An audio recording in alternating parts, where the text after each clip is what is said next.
দিদি গো, অনেকদিন পর আইলা।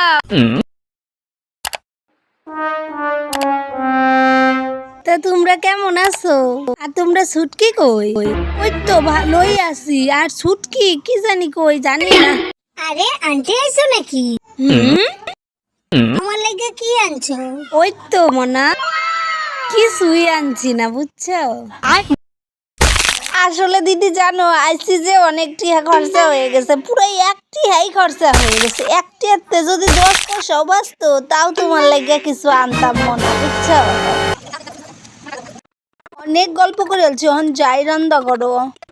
যাও দিদি, গেস্ট আইছে বলে কথা, যাই বাইতো রান্না করো। কি ব্যাপার, অনেকক্ষণ তো হয়েছে রান্না করো গেছে, এখনো খাউন লই আয় না করে। ডাকটাই দেই, দিদি গো, ও দিদি। আসলে দিদি খুব খিদা পাইছে বুঝছো, বাড়িতে কিছু খায়া আইছি না, ভাবছি তোমরা বাচ্চা খায়া আমার লেগেই ডাকতেছে।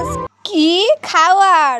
আসলে জানো ঘরও কিছু নাই, 2-4টা মুড়ি ছিল, হে ডিও সুটকিটা খায়া শেষ করে ফেলছে। তুমি এক কাম করো, বাড়ির যাই আবার খায়া লাগে বুঝছো।